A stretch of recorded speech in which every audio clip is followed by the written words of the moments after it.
The whispering slowly got louder, until it sounded like a dull roar. Voices from many different types called out. They cried in pain, screamed my name, and shouted obscenities I dare not repeat. They were... There were so many of them, so many voices. I felt multiple hands pin me down to the chair, my upper torso, but every time I flailed my arms out in front of me, they connected with nothing but air. The harder I pressed against the chair, the harder it was for me to breathe. And soon I could not breathe at all. I blackened out. The last thing I remember was a flash of my nightmare from the night before. A flash of the blood. A flash of the screams. The house. Is it those ugly people that's flashing? I had that dream, I guess. Yeah. I woke up 20 minutes ago, slumped in the same chair. It was now long after dark. I dare not brave the sub-zero temperatures of the woodland winter to return home this evening. Tonight I will be staying here in this accursed house. He didn't wear a coat that he could just get to his car. I sometimes think that I can still hear the whispering, or are they just echoes of my earlier brush with madness? Madness! That's what I say. I can feel the urge of the slumber rush towards me like a freight train. I pray that I survive the night. Plagued by nightmares more vivid than I care to remember, I woke screaming, "Ah!" It appears that I slept through the daylight hours, but it didn't matter to me. I was incensed to fight the freezing conditions outside and return home, but I was scared to move from the spot. They started whispering to me again. I want to leave, but I can't. They won't let me. I scream at them, but they just laugh. Ha ha ha ha, and utter obscenities back at me. What have I released upon this world? Demons. That V guy spoke to me today.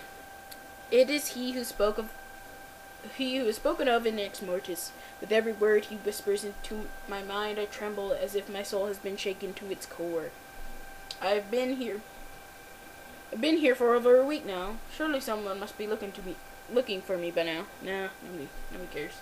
I pray that they find me. My captors won't let me leave. Every door, every exit, the handles turn, but the doors do not move upon its hinges. I no longer fear death. I actually pray that it comes for me. They still torment me, keeping me here alive. They need me to. I can't even write about it. I feel sanity has almost left me. I hallucinate so vividly. I can't tell what's real and what's not anymore. The ancients show me images of his former glory. I don't understand why they want me. Why do they need me? I'm actually surprised. I am told that they seek not to control me. They seek my assistance in aiding the inevitable. But why do I continue to resist? What they tell me makes more sense than anything I've ever known. But I still fear them and what they will do to me should I refuse. But at this moment I can't think of a single reason why I should. Is acceptance all that I have ever yearned for? But the greater good here is far more complicated, yet so much easier to obtain. They smile upon me now. Strangely, though, I like it. I find myself basking in the warmth of their chilling promises. I'm comfortable, and I'm learning about the true nature of the world and what is beyond it. I don't know why I continue writing this journal. I guess that it's the last semblance of humanity that I have within me. It's ridiculous, though. I'm becoming much more human than with every moment that I spend under their patient tutelage. More than human. Much more than human with every moment that I spend under their tutelage. I've been tempted to throw this journal into the fire on many occasions. Reading over its pages only reminds me of how weak I used to be. Yeah, you were pretty foolish. I've lost track of the day, but I'm sure that I have been here for over a year. It has been a long time since I've entered anything in this journal. I can rejoice, though. We will have company, at last. I will finally be rewarded. A group approacheth to provide me with the everlasting cup of life. A day away, no more, no less, I'm told. Wrath, death, blood. My day has finally arrived. The Exmortis shall make the world remember what was, and I will be integral in restating what will be. I can see them now, a group of campers, as I was promised, 3 males and 2 females. Now all I have to do is wait. All I can do is wait. Wait for my time. Become their hand. Immortality beyond patience? Yeah. Patience beyond dominion. I can taste it now. Anoint me, Lord that guy. The time has come. Alright. Guy went Looney Tunes. And, yeah, the ghosts were like, heh heh heh, do our ritual. It was like, no. And then it was like, okay.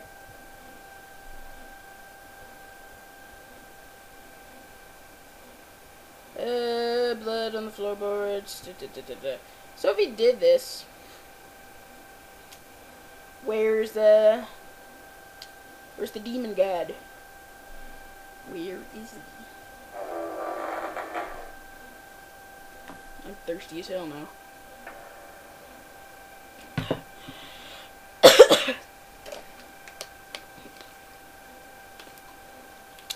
Bookshelves filled with volumes of books.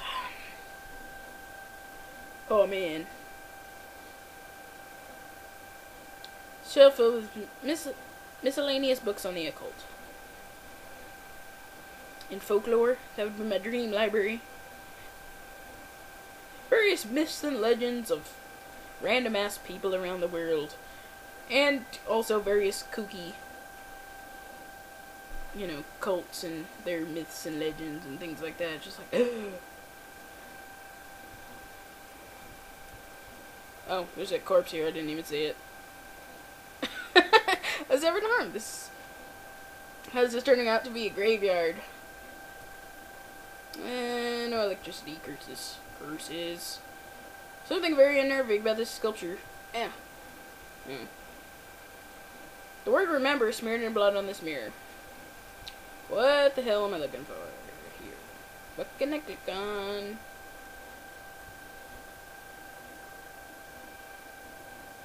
Where the... Go away, stupid pop-up.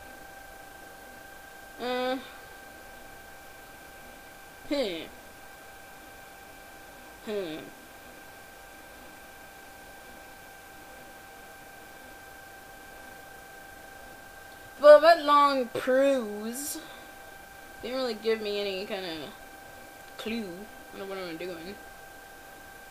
Okay. I see nothing there. Clock.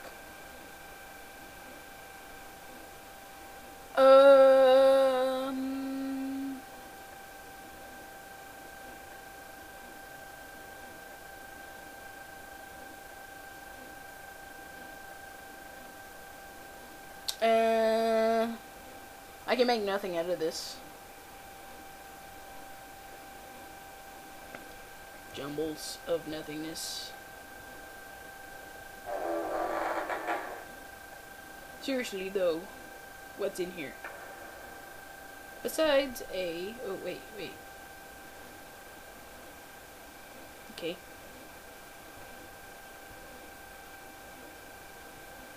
Did I get...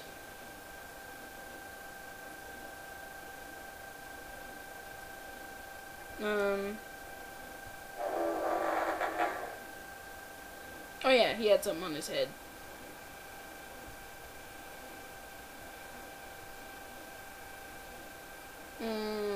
They're these symbols, aren't they? That was on this guy's head. I don't know. The guy in the attic had like some sort of weird F on him.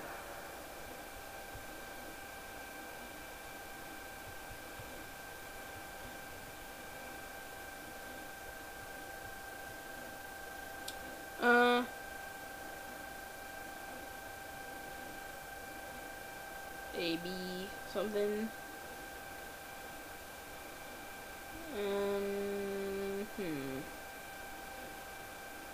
Filled with volumes of books.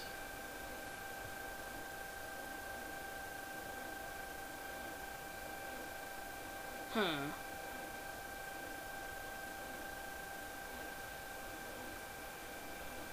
Is this moving? Kind of looks like it is.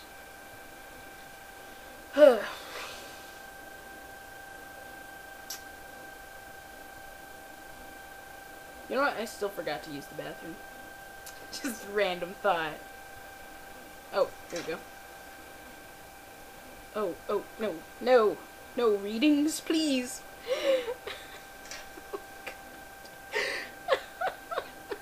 Oh, this game doesn't like me. GR. Tale of my daughter Gwen is a sad and sorrowful fable. I refer to it as a fable, for my mortal brain cannot begin to comprehend the horrors that I have witnessed in this house. So, cast what I have witnessed into the memory as delusion and morbid fantasy. My small family moved to this house of solitude last summer to escape the perils of society and to mourn the unfortunate death of my wife, Julia. Tuberculosis claimed her life only months before my move to this place. Hindsight is a beautiful thing. My knowing what I know now is it was a move that I would never make again. The days rolled onwards towards inevitability, and my daughter and I continued our simple existence. Being a scholar myself, I enjoyed passing the time reading the literature left here by the previous owner of this detached house. Many of the fine works kept here provide to be very old and of extreme interest to me. Some works proved very challenging indeed, and some very hard to translate. The library here had an abundance of books flavored with subjects focused on the occult. One particular book caught my interest, simply titled Exmortis, the word derivative of Exmortis, which loosely translates to the death. It was from the moment that I finished translating the book from an unusual dialect of ancient Aramaic, mind you, and read the final English translation that our troubles here began. My daughter, the only other occupant of this house, grew distant from me over the course of the following week. She developed rageful tendencies toward my parentage, and she started having seizures, which worried me immensely at the time. But these unusual events didn't limit themselves to my daughter. I began having nightmares so ghastly I dare not recall them. Suffice to say, I was concerned by the disturbing changes to both my daughter and I. After the first week, the hallucinations began. I recall hearing noises and whispers, as well as sighting movement in my peripheral vision. I constantly had the feeling that someone was in the room with me, but upon searching, it was clear that I was alone. No, there's demons. My dear Gwen, however, became less active all of a sudden. She was almost catatonic at stages, not reacting to conversation or physical compromise. She would just shuffle her petite form around the house and stare blankly through me whenever I confronted her.